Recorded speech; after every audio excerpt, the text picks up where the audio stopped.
This is not the dummies I was looking for. I'm sure that's what you're thinking right now. Hang tight. The real dummies will be here in just a moment.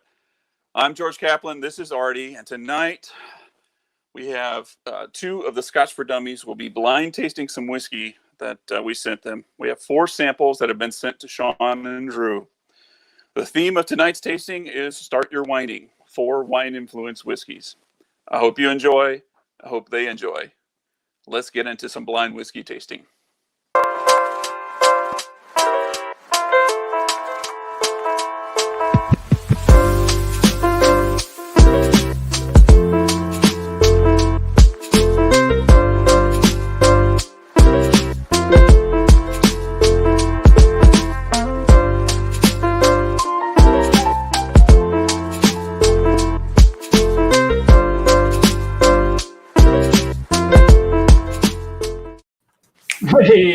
Hey guys. Yes. This is Scott Dummies plus a not so dummy. And the funny thing is, immediately there was a comment that George is a Bond villain. It's not just an avatar, people. $1 million. That's awesome. Hey, everybody, let's see who's online. First of all, George, welcome to the show, and thank you for hooking this up. To let everybody know, we've got a head start. Shawn and Drew, at the pre-show, they did open and pour their drams. They've nosed them, they've tasted them, and written down their notes. So they've kind of already done the homework through phase 1 and are ready to start talking about these with everyone. But before we get into that, happy Thursday, boys. Happy Thursday. And girls, I don't know who we've got online just yet, but let's get head start on that and say hi to some folks. Well, I'm going to start at the bottom and work up the comments. James McGarren, Tom Rose on Facebook. Watching us on Facebook. Russ, Bob Traps. Watch party. Robert Hayes. Maninder Parmar, Mark Brown, Rob Gilmore, Alejandro Russo, Whiskey Mysteries in there. Trooper. Isn't Trooper up on a bar? I think he's back. Yeah. Whiskey Mystery says we're watching Scotch for Bunnies right now, so that should be fun. That's cool. Let's see. Hoagie Bear's in from Hoagie. Capital. Justin O, Mark P, Bob H, Malt Minion, Catherine Bono, Brandon Smith, Greg Lewis, Bradley Murphy, Sunday Evening Scotch. We're on the Discord pre-show. We had Sunday Evening Scotch and his lovely wife Bree. That was nice. Zach, Tamar, Trooper. Man, that's big groups in tonight. I was trying to see on Facebook, but I'm not going to do that anymore. Yeah. I don't know if you guys started the. Hey, we have our first person from Nepal in. What? Samir? Samir, yeah. Yeah. That's awesome. Welcome to the show, man. What time is it? Really cool. I love the fact that we got people from around the world. Yeah, you go. I mean, that's right. So the beauty of this time slot is, while unfortunately it's really late, or some say early in Europe, we do get Australia. It's noontime in Australia and the whole Asia Pacific region. We can get all those folks involved with this. But yeah, unfortunately, we do lose most of Europe. But we got a few people in here. Hey, George, before we hand the keys over to Drew and Shawn and let these guys battle it out, what do you want to share with us? So, first of all, everyone who's on our Discord, George has uploaded the entire blind on the Discord server under the Blind Challenge channel. So if you want to go download the PDF so you can open up and see the reveal and follow along with these guys, that's awesome. Please don't mind if I do. No comments in the YouTube chat, so because we don't want these guys to see them. But George, I'm going to pass it over to you and talk a little bit about putting this challenge together, what inspired it, and without giving anything away to these two dummies. Sure. So I sent the link in the chat if the people not on Discord can hopefully get to that and see the whiskeys. I wanted to send whiskeys to all 4 of you guys. And I knew that Andrew, his wheelhouse would be something peated, so that was an easy one. And I love peated whiskeys as well too, so Excellent. pick that one out. And then I wanted something a little bit different, and I know that Shawn, having the food background, the cooking restaurant background, and then Drew seems to really like a lot of sherry whiskeys as well too. So I thought maybe a wine influenced whiskeys would be a good idea. So all of these 4 are wine influenced, so hence the title, Start Your Whining. Tried to pick things that I really like, whiskeys that I really like. Some are really different to me. I'm not always the greatest at nosing and giving my notes on the tasting and everything, but I really do enjoy all 4 of these, and I'm hoping you will as well. Hey, Well, so far, I'm definitely enjoying them. where did you put the link at? You said you put it in the chat. Which chat did you put it in? In the YouTube chat. You can actually, if you can copy the link, you can post it in the chat here, and people can go to it. If it's a Google Drive. Why don't I do that? Keep talking. See if I can. Sure. Yeah. I'll see if I can get that link. Yeah, because I don't see it in the YouTube chat. I didn't know if you put it in the. Everyone that Michael did, they did the Google Drive thing, and they posted it on the chat. Yeah. Okay, so all right, guys. There's a couple more people that have joined. I want to say hey to a few more folks out there. Joey Short Pants. I love the screen name. Short Pants. That's all. Miss Lee, Scotch in the Bayou down there. How you doing, Lee? Say hi to Mark. Jason Coates. Yeah, we have Malt Minion. It's good to see everybody. I've been talking to Hoagie on Facebook Messenger. That boy's gotten into some old Johnny Walker Blacks. I'm a little jealous. I mean, like old Johnny Walker Blacks. Like how old? Like I put the years on there, Hoagie. I know at least the 80s. I think he might have a 60s bottle. Really? Yeah, I mean, it's kind of fun that he's never even had a Johnny Walker Black. He's like, hey, Mark, I finally picked up some Johnny Walker Blacks. And he started sending me pictures. I was like, holy cats, that's old stuff. But yeah, it's not too late. You're going to want to watch this, Jeff. Stay up. Come on. You're working from home tomorrow. No one's going to know. I'm not. Yeah. And I see Ben's in. Man, good to see you, Ben Dietrich. That guy's been busy. I don't know if you guys have been following the festival releases from the SMWS, but man, if you work for one of the few people that work for the SMWS, you've been busy the last couple days, week or so, and it's not over yet. So good to see you, Ben. Yeah. All right. Let's get ready to rumble. Let's get ready to rumble. Pull up the PDF, you guys, and all right, Drew, Shawn, it's up to you. All right. Drew, do you want me to read the first envelope? Go for it. The envelope, please. All right. So George went all out, man. I mean, he did us up right. So we started out with 4 2-ounce bottles, all labeled A through D. We've got our glasses in front of us with stickers, so we don't get anything mixed up. So I'm going to talk about them in A through D and not the colors, just so everybody can follow along. Okay. So on Discord channel, like we previously said, Drew and I kind of nosed through and tasted them. Just kind of got some preliminary notes in place on just our first impressions. And I think, Drew, did you already put them in order? Your preference order? I've got that as well. So I guess we can kind of talk through our initial nosings and tastings on each, and then we can reveal our 1 through 4. And that is our first envelope, is to taste through and put them in order of our preference. So do you want to start, Drew? Don't be shy, man. I'm the underdog in all of this. I love to hear the notes you guys get on this too. So all right, I'll go through my first initial notes. Wow. So I'll start with A. So I got orange in the nose, marshmallow, floral, a hint of smoke in the nose, and then when I tried it, I got caramel, rice, smoked meat. It was almost at first a little off-putting, but it got better with age and time here. And it definitely has some kind of, I put peaty finish, which is kind of interesting because I got smoke in the nose barely, but it wasn't there that much. But I got it in the finish for sure.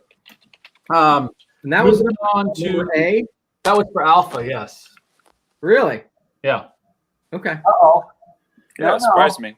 Let's hear the contrast. Because obviously Shawn is off the chart with you on this. Well, so I thought that this was the sweetest of the four. On the nose, I got honey and cream and peanut brittle. There was a nutty nose to it. It was actually initially pretty tight, and I couldn't get a whole lot out of the initial palate.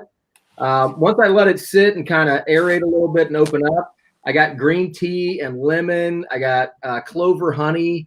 It was all very light and soothing. There's a little bit of like a cloying sweetness about it, but I didn't get any kind of peat or smoke on it at all. So that's interesting. All right. Well, I'm getting like you said green tea. I had rice, and it's got like I remember having Mark. Do you remember that bottle I bought a long time ago? It was Glenglassau maybe or something. It had a kind of a real funky kind of finish to it, and this reminds me of that. It's got something going on. I'm equating it to like a peaty, smoky finish or something because it's definitely. I've got smoked meat, rice, kind of off-putting. So whatever that is, it's not off-putting to the point where I don't like it, but it's like it kicks you a little bit. Like, what is that? That's different. So what I think is interesting about this is, to me, this is I describe you guys' differences in sensitivities. Maybe. And that's just my observation because you guys are completely talking about different directions, which tells me that one of you is sensitive to something in the Scotch and the other is not. Mm-hmm. That's just my perspective. And hopefully I labeled these right. we'll find out as we taste through them. If there's like two That's awesome. Maybe we should switch those around. That'd be fine. We'll be good. All right, Drew, do you want me to go with number B? Yep. Number B. All right. So this was, to me, the darkest, heaviest of the four. It kind of had a dried fruit like fig and dried cherry nose to it. A little bit of sweetness, like a deep molassesy kind of thing going on. On the palate, it had a little bit of the Springbank funk, if you will, long and tangy. This one had like toasted marshmallows, a little bit of smoke on the end. It was pleasant, but it's a big, bold Scotch. You've got to take your time with this one. It's not one that you're going to slam down for sure. I'm going in for one more step. First thing is, it's got some decent potent to it. It's got at least like a 57 or higher ABV. Mm-hmm. I got leather, pistachios. I got nutty on the nose. Yep. Malty. I think I had honey, a little smoky. I put wine finish on here because it reminds me of.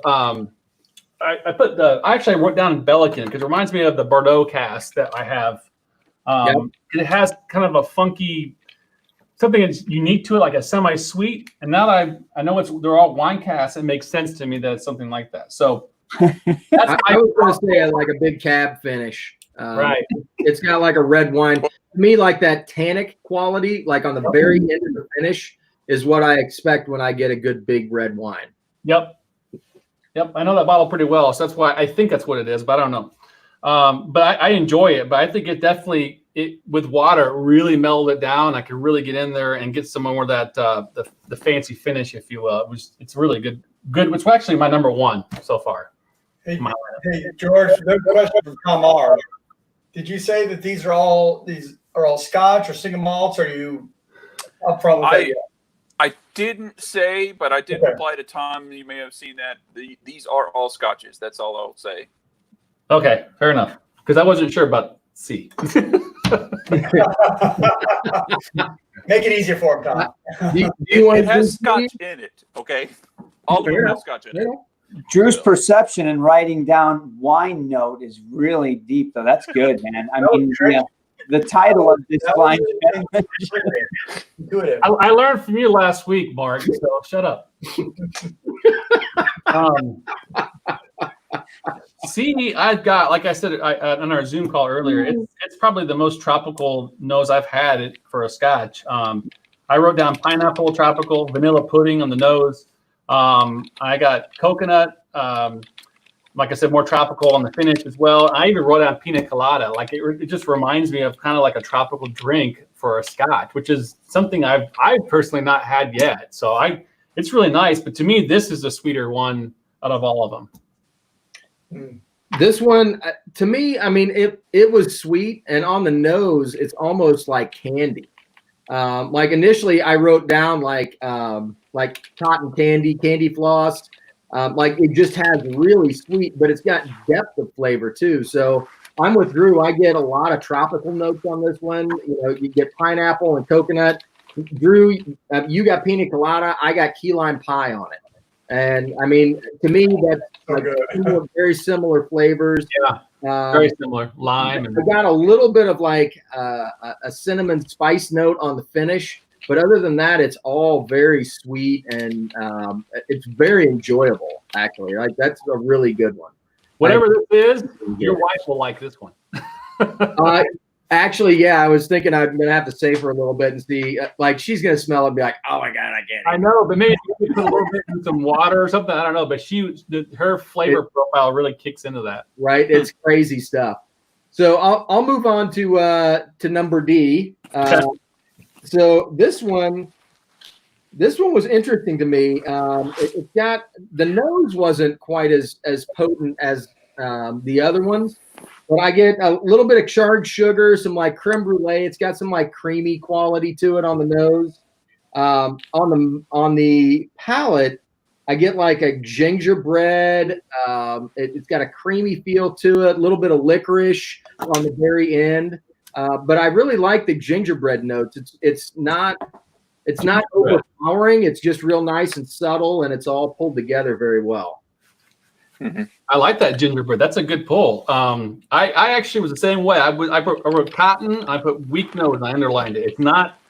I had to really try to dig in there for something. I could never really get something. But I'll tell you what I got in the finish. Man, I got some funk in the finish. I got your creme brulee. It's kind of that crisp topping of the creme brulee sweetness to it. Yeah, just a hint of that vanilla, but man, that funk kick in the back to me it's solid. I really like the a lot as well. What do you? I've heard people say that about Scotch's funk. Can you describe it a little bit further? It's like a because to me, this one on the finish, I agree. That's the most. It's like you think you know where it's going to go, and then it just changes gears at the very end. Yep. But I wouldn't describe it as funk. So it reminds me of funk because I know what some of the Springbanks do, and that's that flavor profile. That what I call funk is that whatever that is, okay. Like sulfuric something or other. I'm not even sure what that is. To me, the funk is it's like a tangy quality, kind of like a sauerkraut or a pickle, like kind of puckers your mouth up a little bit. But it's usually around, if I'm thinking of Springbank, it's got a sweet quality to it. So it's not like a bitter quality, but it's got that like sourness to it. Yeah, like a sweat sock. They have like a sweat sock, kind of a stinky sock kind of. Yeah. In all honesty, I get that. But it's a different note at the very end, but I get the same thing on A. Really?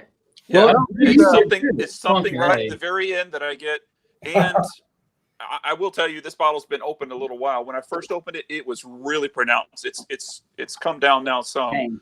See, but, when I'm smelling A, I don't know for a fact, but it smells like Sauternes to me. Since we're talking about wine finishes, only because to me Sauternes has got like a sickly sweet quality to it. But it's tangy also at the same time. It's a really weird flavor profile. And to me, on the nose, on that particular one, I get all those sweet notes. I don't get anything that's like harsh or overpowering. But on the end, on the nose, and a little bit on the palate, I get that like turn to like a sour note a little bit.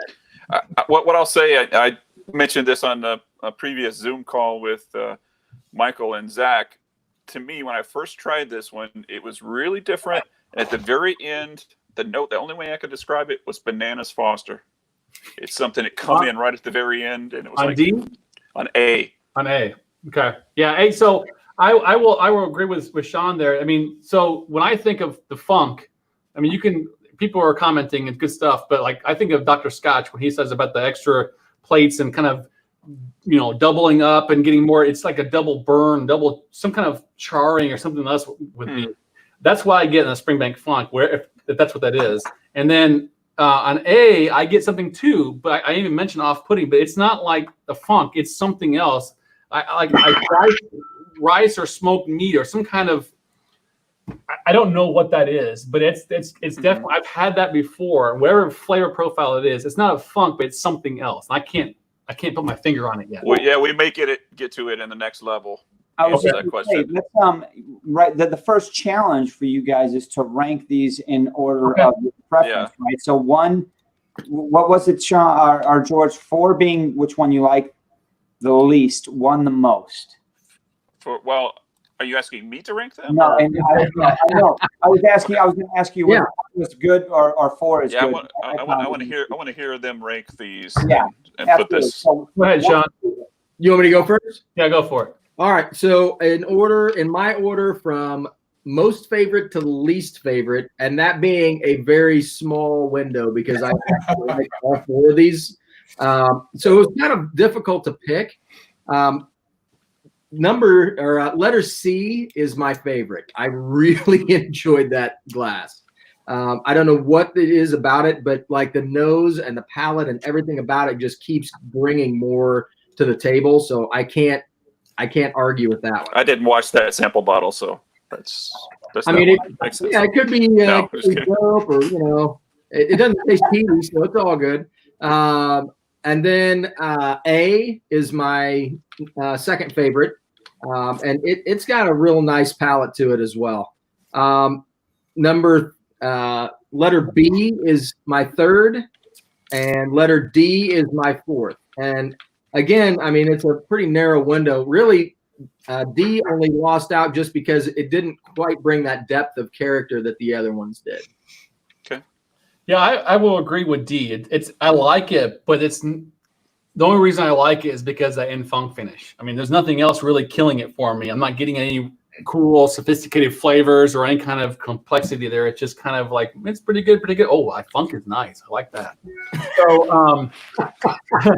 I'm going to rank them a little different. My favorite is B. I like B because I know what it is. It's one of my favorites. I agree with C as my number 2.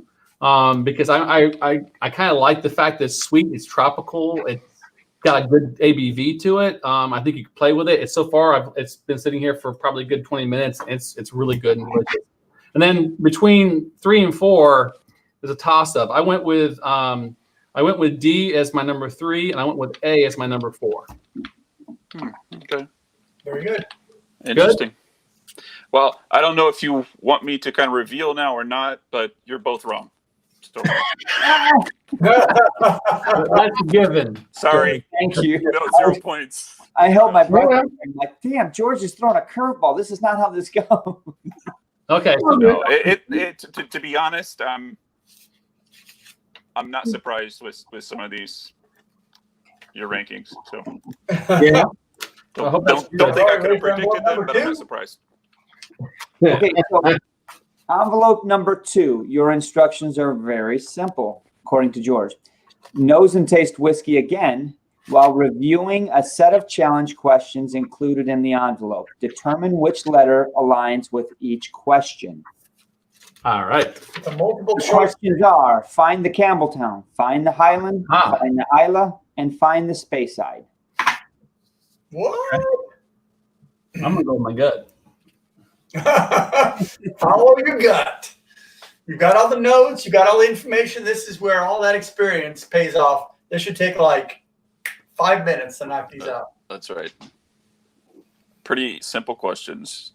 Well, that's the beauty of doing that tasting earlier, opening the bottles and spending some time with them. You can really get your notes, get your head around it. And then when these questions pop up, it's so much easier to say, and you'll see, like Drew there, he picked up the glass. He knows it. Got it. It's one of those easy things. It's nice. Otherwise, you're doubting yourself as you're trying to really get this answered really quickly and take the time. So I think it's really important just to state that the pre-show Zoom call that we talk about gives us plenty of time to really think about this stuff, because I wrote notes down. I kept coming back to it and writing some other things down. So now I have kind of like a go-to, database, if you will, of kind of things are already planned. So I'm not going to deviate from it too much. Refer back to your own clues. Right. Yeah. So just for everyone keeping score at home, the first round there's really not a right or wrong. It's just ranking. But now this is where it's going to get into the nuts and bolts, guys. So, Where the rubber hits the road, so to speak, right? so I'm actually keeping score on this one. All right. Drew gets to go first this time. I get to go first? Yeah. All right. So the Campbelltown, I'm going to stick with D. The Highland, I'm going to stick with B. The Isla, it's got to be A. And C is my space side. I agreed with one of you. All right. This is where it's going to come in. All right. Mark, you ready to write mine down? Yeah. I got it in a spreadsheet here too. I can. All right. So for Campbelltown, I have B. For the Highland, I have A. I have D for the Isla and C for the space side. So we both agreed on the space side. D for the Isla? Yep. Answers are locked in. They're locked. I know. You know what they make on Isla, right? So. All right. What's the Okay. next set of questions?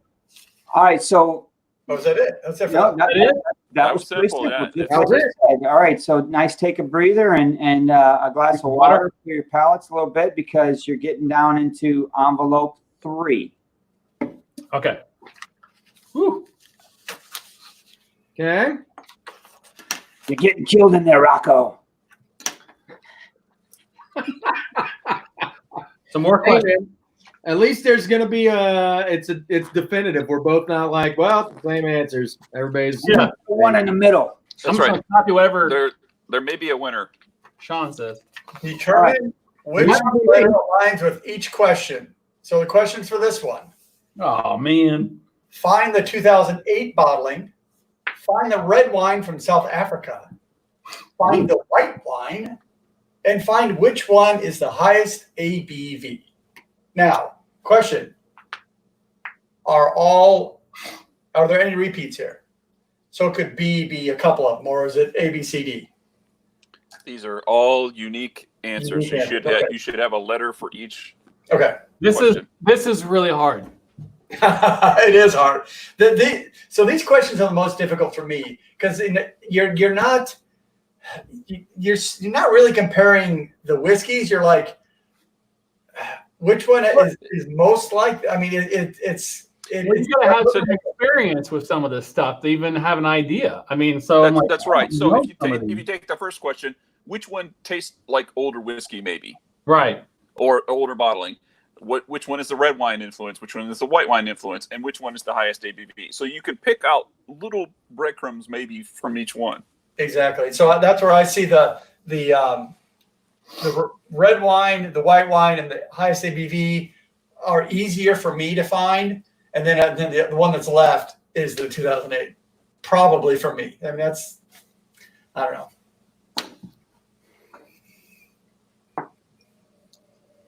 Because so if it was bottled in 2008, you haven't given us any information on age. So it could have been distilled in 2005, or anywhere to 1975. So Yeah, that's a good question about the age. Let me refer back a to 35-year-old whiskey in there. these are, without giving too much away, all within 4 years of each other, and they're in their teens. Okay, that's not too bad. Wow, this is so tough. Yeah, Andrew, considering what your thoughts were right there, it comes down to putting the blind together. Honestly, when I was putting the one together, I thought about that. I'm like, you kind of try to keep it fair and keep it in the same, ballpark, right? Because like you said, you get a really, really old peated whiskey. That peat is so tamed down that you might not even really get that, And so I think George did a good job on this one and keeping them all similar. Now, it makes it harder. If he were to say rank these in order of age, that would suck because they're all. That's a fair point. Yeah, that's probably that would be a more difficult question. This one, you're right. There are kernels with each bottle that you can kind of say, yeah, that's probably that, or yeah. All right, I'm done. Are you done, Drew? Go ahead. Oh no, not till you put your answers down, buddy. I'm down. I'm done. Drew went first last time, so yeah, Shawn. Man, it's coming. Second. I went real quick on the letters. I just wanted to go back and taste and make sure that I was kind of on the right track as far as what I was thinking. But I'm with Drew. If you overthink these things, you're going to guess wrong. So Yeah, I did exact same things. you know what I mean? Now I'm going to maybe guess wrong anyway. More than likely, I'm going to get a few of these wrong no matter what I do.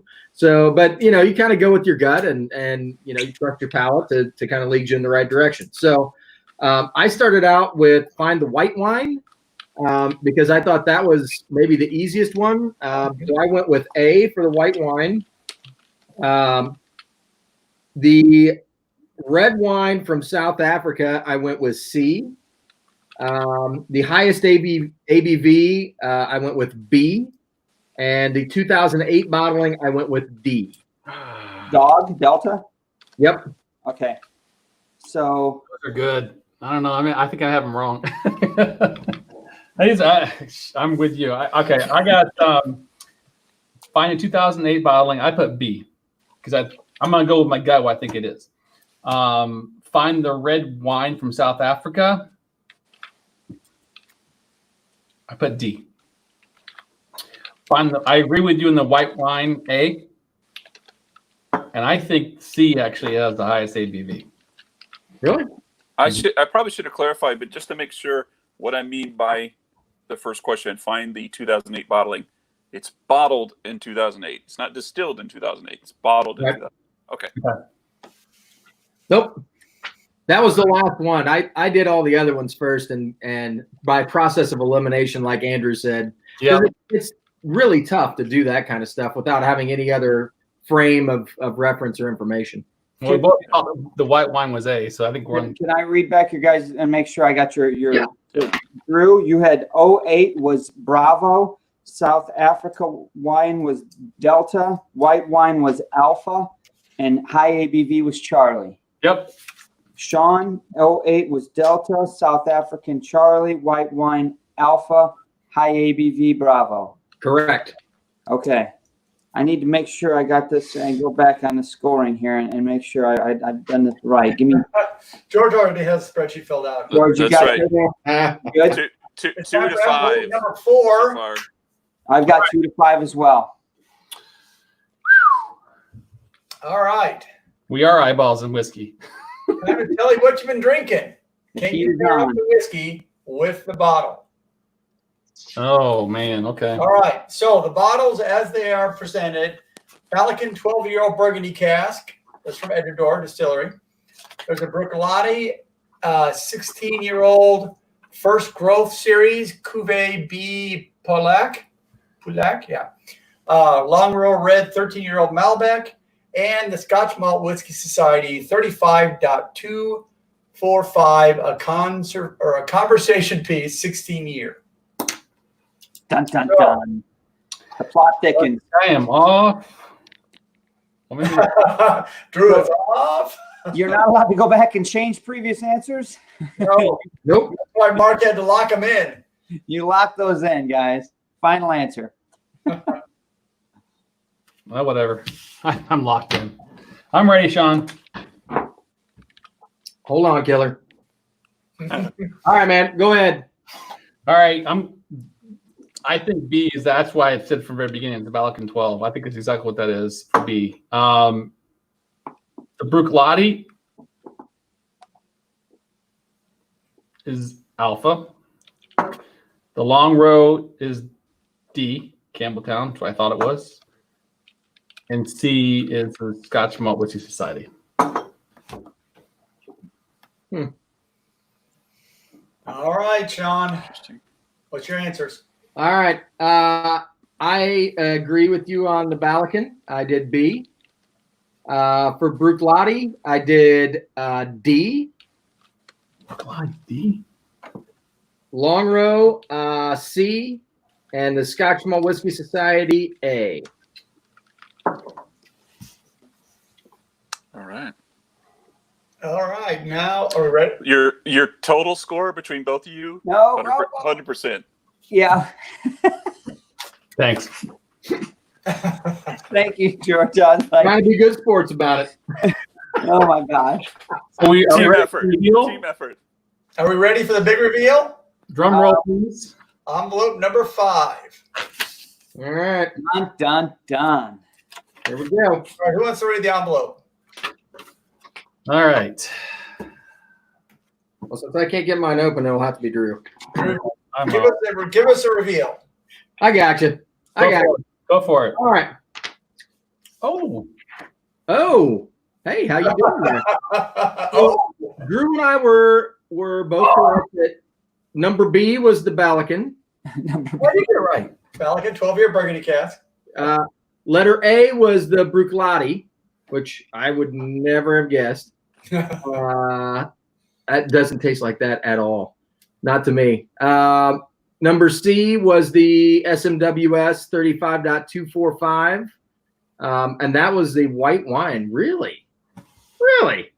And the long row was number D. Really? Mm-hmm. Wow. Confucius say? I will say I have no idea what I'm at. I feel good in my last questions, but I don't know what the other one. I don't even know because I that don't either. George, do you wanna give them the results here? You wanna break the news? did we So- both Give the judges results.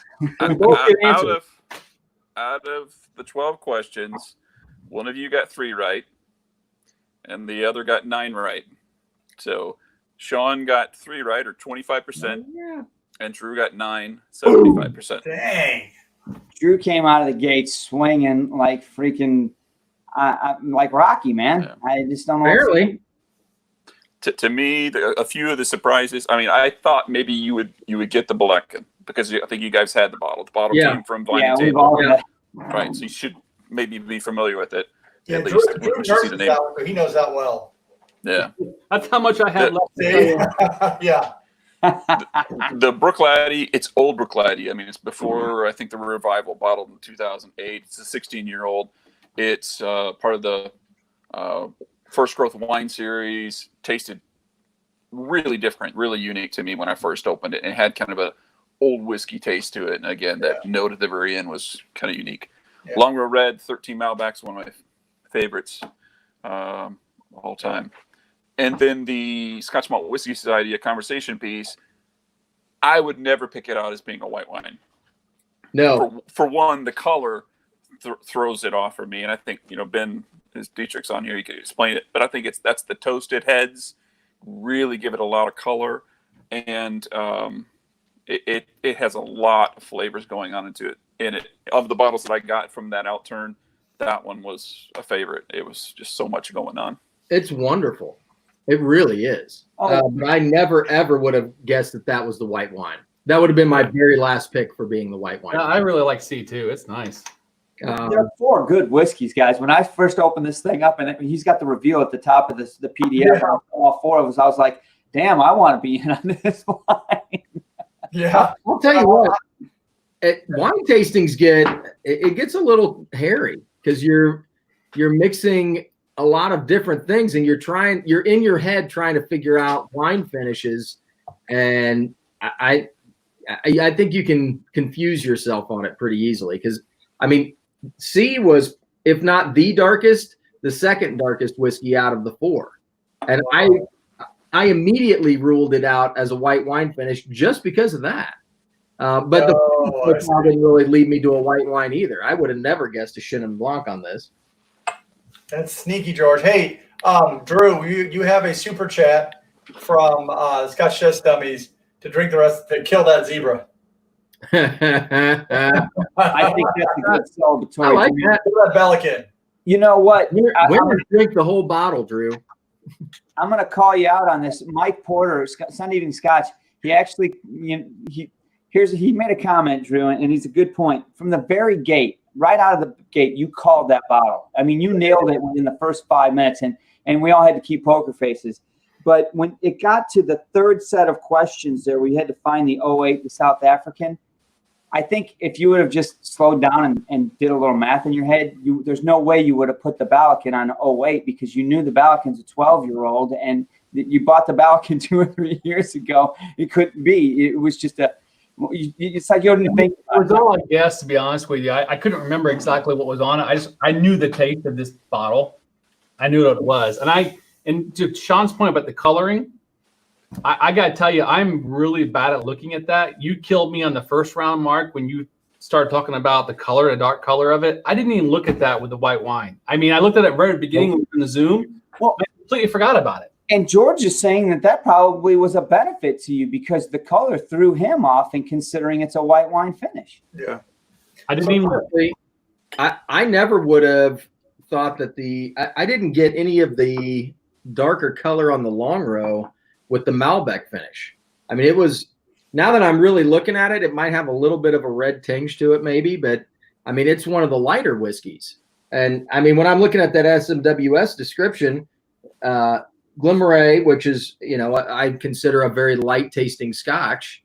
And then, Chenin Blanc, which is a pretty light tasting white wine. And then you put them together and you get the darkest Scotch out of the four with the biggest flavor profile and kick in the face. Like I never would have picked that out. Never would have guessed that. So did your preferences change? That's a good question. Good follow-up. Review. Nope. Do you know your preferences? Nope. No, I'm saying. All right. It's honestly, I mean, like I said, it's all kind of splitting hairs because they're all very good Scotches. But if I have to pick, like C to me is probably the most complex, and I'm just really interested in the nose on the glass. Like I could just sit here and smell that whiskey for a long period of time because it's got a lot of depth and character. But the other ones are all really good. I mean, I've gone back and tasted all of them multiple times, and they're all just really good glasses. I'm not complaining at all. George, thank you for sending these. Yeah, I mean, glad you guys enjoyed them. Again, every time we do this, there's a twist, there's something in there that it challenges all of your expectations of what whiskey and what bottling and what barreling can do. All these are great whiskeys. They're all flavorful, like you said. Like when Shawn was doing his initial review, the gap is about this between 1 and 4. They're all great whiskeys. They're different, they're complex, and I could tell by the color this is clearly a white wine finish. Wrong. You can't. You have to challenge your preconceived notions of what whiskeys can be by your palate. I mean, because they can do so much with whiskey between, if it's a charred wine barrel, a charred red or white wine barrel, well, then you got the darkness in it. I mean, so I think the key here for me, and you were talking about that earlier. I think Michael pointed out. For me, it's just you have to grasp on to something that and you stick with it. And for me, it was funk, it was the smokiness, it was the sweetness, and it was just process elimination for me on some of these to kind of just guess which one might be which. So so when you do blinds, I mean, there's so many things you can go through to try and be so analytical and figure things out. I think most of us aren't going to be that deep. We don't have that kind of nose or palate. But I think we have enough experience with whiskeys and Scotch to know certain flavor profiles and certain things to pick out. And you home in on those things and you stick with it, right? As far as, different flavor profiles. Yeah, we do have a couple of super chats that came in. Jason Carroll had a $9.99 first pre-show tonight and first time watching the live show. Everyone looking forward to many more. Let me put that up. Cool. Yeah. Thanks everyone for welcoming me. Thank you. Welcome. Thank you. Everybody, a virtual grand from Jason. Whew. That Balakin's good. Also, Zach, congrats. Great challenge, GCAP. No losers. We got to drink some great Scotch. So, again, everybody loves a blind. I have to say I was a little worried after your previous blind when I saw Everwin that he put together in his questions, and I was like, "Wow, my questions are really simple." But and some of them I tried to steer you a little bit, like I thought on the second one, the Campbellton, Drew, you picked out the funk, and I thought, okay, you associate that with the Campbellton, and then when you get to the next set of questions, you might be able to pick it out if you kind of think of which one. So they're all wine influenced. So Springbank wine influenced, maybe the South African red wine that might key you in. I thought the Islay would throw you because it's not peated, and I was really surprised. That was tough. Who was it? Drew got smoke on that, and I was like, He did. wow. How is that crazy? Because I don't taste smoke on that at all. Well, Not a bit. It's that funky finish. It's this. I say funky, but it's when I first opened that bottle, I tried it, and at first it was fruity, soft, and I tasted it. And on my palate, I thought for a second, is this bottle corked? Oh. It just had this weird taste. And is that what I don't know what a corked bottle would be, but it had a weird taste. And my brother-in-law were trying it, and we went back to it. I'm like, what do you think about this? It's really different. There's something right on the very end. Yeah. So it took me a little bit. It was a little bit off-putting at first, but the more I tried it, I was like, this is really good. Yeah. I really like this. And it was different. this kick right at the very end that started to blow my mind. Exactly the same story that Mark and I had at this exact bar when I got that Glenglasso years ago. We're like, what is it? It's almost like scary. Like I don't know what that is. Yeah, you're not supposed to like this. You're not supposed to like this. Oh, I like it. But I wrote down smoked meats, and I just stuck with that the entire time. And in process elimination, that's the reason why I went with the Isla stuff. I will say that, I mean, even though we get more time now that we're giving ourselves a little bit of time to taste on the pre-show, you kind of lock yourself in. You do. You know what I mean? Yes. And realistically, so you got smoke on that first one. I didn't get any smoke on that. And so I automatically ruled that out as an Isla. And I thought it was a white wine finish. And I really locked in on that because I got flavor profile of like a sauterne finish. And so you're thinking white wine or you know what I mean? And you're trying to fit those things into what you've already kind of narrowed them down to be. And, you know, to your point, Drew, you don't want to go back and kind of rethink it because every time you do, you get a bunch wrong. Or you were wrong to begin with and you get a bunch wrong anyway. So, I mean, these blinds kind of teach you to kind of keep your mind open because, I mean, I never would have picked out a couple of these for what they are at all. Yeah. I really like that. Super chat came in from Greg Lewis. Great blind, good question. Thank you, Greg. Thanks, Greg. Cheers. Yeah, buddy. Cheers. George, I have to say that you picked out some really interesting things to send, like interesting distillery, you know, with wine finishes that were unusual, that really kind of made the challenge hard because the wines interacting with the whiskeys from that distillery in unusual ways and kind of making them difficult to discern. You know, I think, you know, like the Balakan was probably the only one that was easy to pick out, and that's because it's got a very specific flavor profile. But the other ones were really pretty difficult. Yeah. And we had reviewed did we review the Malbec finish, the long row? We did a long row red, but it might have been burgundy. Long row red and 18. We did a long row red though. 18 is not Malbec, that's for sure. No, I don't think we've done We've that. only had one of these in our time, so. Shawn, you made the point about Shawn's or George's selections. First and foremost, what you guys, I'm sure you realize it now, and you may have known it before. Drew and I, George has got an eclectic. Oh yeah. When it comes to Scotch, I mean, when we met him in Kansas City, some of the things he put on the table was just like, what, you know. So I knew there was going to be something a very cool variety, but I really liked the theme. I liked the theme around wine finishes, which is really a cool thing to do. It's a good way to look at it.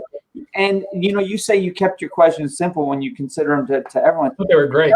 It doesn't take a complex question I mean, the whiskeys are what's the challenge here. So the questions don't need to be, you know, too in depth. I thought it was perfect. I thought it was a good job. I can tell you being on the hot seat is tough. And I mean, you think that the questions are easy because you've got the answers in front of you. Right. But I mean, when you're on the other side and you're really trying really hard to pick out, okay, is that a white wine? Is there only one white wine? Right. Like, because if there is, I mean, I'm thinking a lighter flavor profile, something fruity.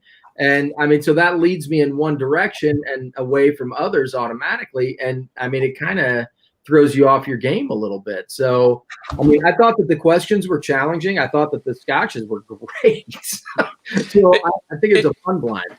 It's a little different too because you guys are on camera. Everybody watching you do this too. So I'm sure internally you're feeling a little bit pressure.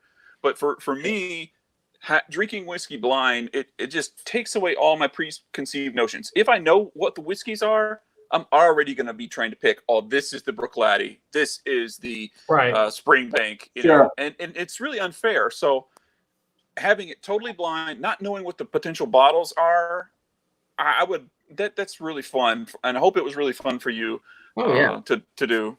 Yeah, now you've got me concerned. So I've got to go. I've got to get an Arctic tent. I got to block out my bottles in the background so you can't see. But then what's going to happen is you're going to have an Ardbeg that was put in a Lefroy cask and aged at Bruichladdich. And so, you know.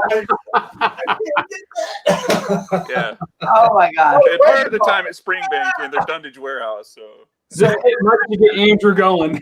I think it's fun. So somebody pointed out earlier about the whole, you know, who was it? It was Wine Light said, you know, at the end of the day, you guys going through this, you really just need to say what you liked and what you didn't like because you guys really aren't dummies anymore. And I was like, well, dummies for life. This is a long journey. You know, you're always learning. Drew, I was very impressed about your palate memory. I mean, literally one sip of that scotch and you're like, oh, it's Belgian. And I was like, damn, you know, I mean, does he have it like that? Is he? I mean, some people have photographic memory. You have a photographic palate. I don't understand. Olfactory memory. Bottle, so yeah. Well, and that one has a very distinctive flavor profile. I think Shawn do it too. You know, that one was pretty easy to pick out, but I can tell you right now, like I'm still looking at the answer key and sipping on a couple of these, and I'm like, yeah, I don't get that. And I mean, legit, I'm not, you know, I'm not like the scotch itself is really good, but like I'm finishing off number A, and that's the Bruichladdich, and I still don't get smoke, but I get a complexity, and it's got a sweet character to it. Like I really enjoy this glass. Like there's a lot of stuff that I enjoy about it, but I'm looking and I'm like, Bordeaux wine finished. I don't get that at all. But that's okay. I mean, I'm enjoying the glass itself, and so I've learned something a little bit about, you know, this particular bottle. But it's been an interesting journey for sure. And one of the things, Shawn, I think you said about this one, you didn't get much out of the nose initially, and later when you went back to it, then you got. This was 16 year, and you know a lot of people talk about the rule 1 minute per year. You need to let it sit in the glass and kind of open up, and then you go back to it. Yep. This one, I think it needs even longer time. Maybe it's because it's bottled in 2008. I don't know what, but it does reveal a lot more if you give it time. I think that a lot of the wine finished scotches in general need a longer exposure to air to kind of open up and allow some of that wine influence to come out. Because really, when I first sipped that glass, my first impression of it was that it's very tight and very closed, and I just couldn't get to anything. And I knew that it had a lot there, but I couldn't taste it. And so I just set it aside. I didn't go back to it for a while and let it kind of open up a little bit. And then I was able to find a lot more going on in that glass, and it's very enjoyable. But it's not right on the surface where you would think it would be.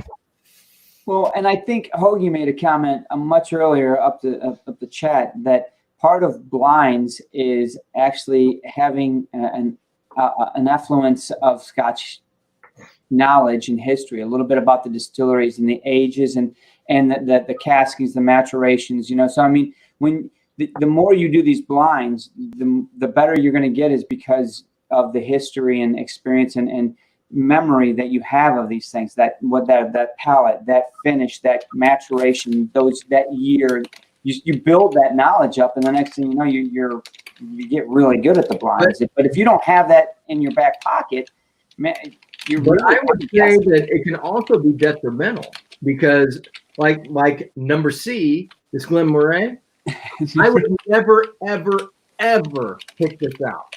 Well, Ever in a million years. So, I'm sitting here sipping it right now, looking at the answer key, going, "There's no way." that's 2 comments for you, Shawn. You're right about the Bruichladdich with Isla. I'm the opposite. I never go in it. I think that whoever put the challenge together is gonna, if they're gonna throw an Isla curveball, it's gonna be a Bruichladdich. They're gonna throw something Agreed. that doesn't happen. And that's very true because we've had those already. It's like It you want. already happened. I mean, I was actually looking for that. But it's easy to pick out. But on your to agree with you about picking things out like that SMWS, IBs are the curveball, baby. Yeah. Right? I mean, let's be honest. We all get used to a distillery bottling.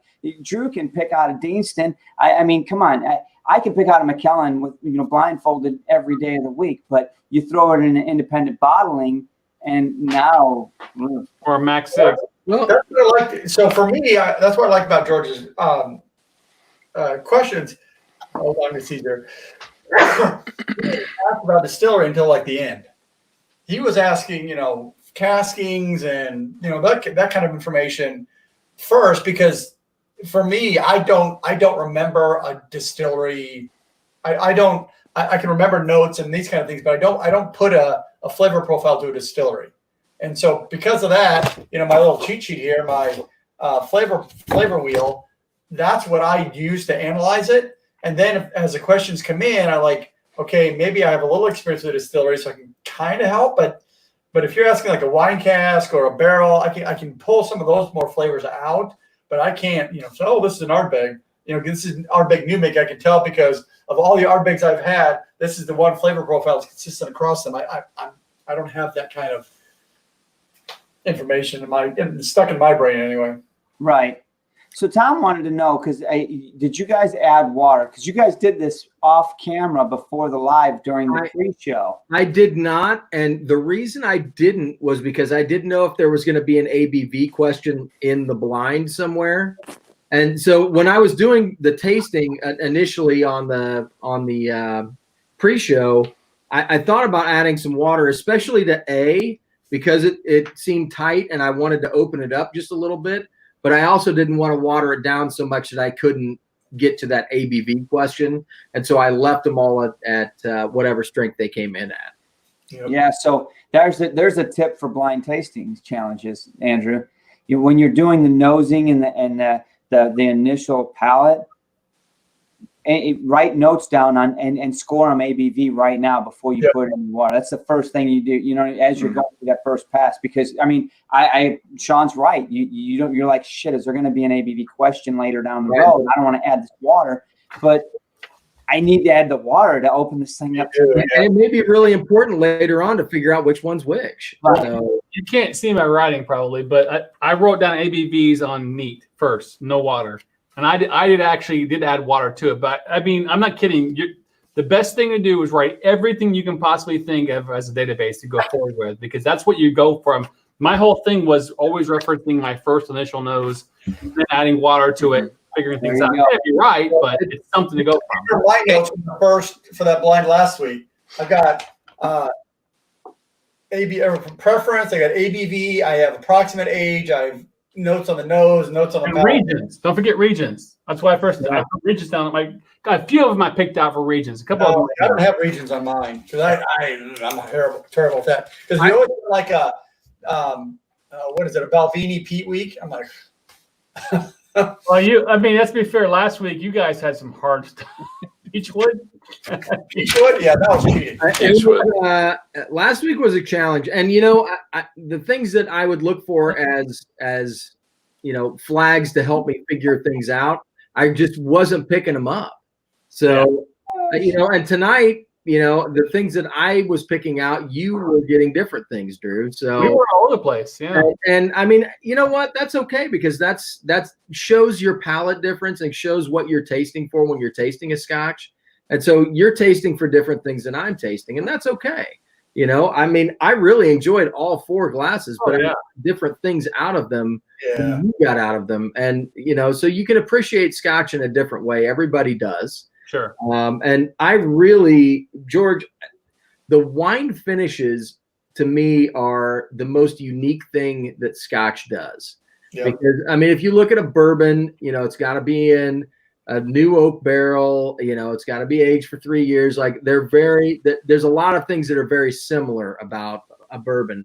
And where Scotch differentiates to me is they're like, we just put it in whatever, you know, I got this barrel sitting here, like, let's just dump some in there.